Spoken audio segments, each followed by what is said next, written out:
Var mı böyle bir şey bunun ya? Vardır. Nasıl yoktur? Oy.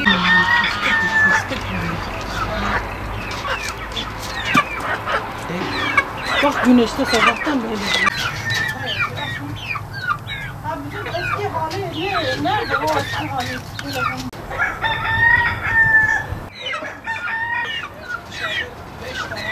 Bu bizim kara tavuğun yumurtası. Bu nasıl bir yumurtadır anlamadım ama yediği yem normalde buğdayla mısır. Artık neyden kaynaklıysa böyle bir yumurta hayvan dünyaya getirdi. Çözemedik yani bu işin sırrını. Bilmiyorum, acaba kırsak içinde sarısı var mıdır?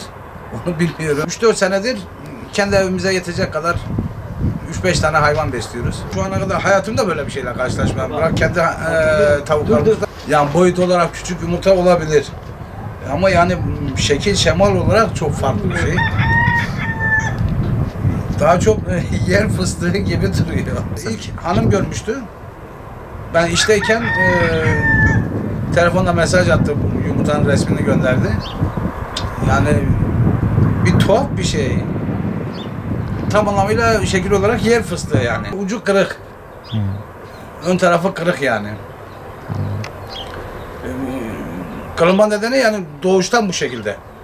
Herhangi bir bizim dokunduğumuz bir şey değil. Doğuştan kırık olarak geldi meydana. Doğuştan sakat oldu. Garanti. Artık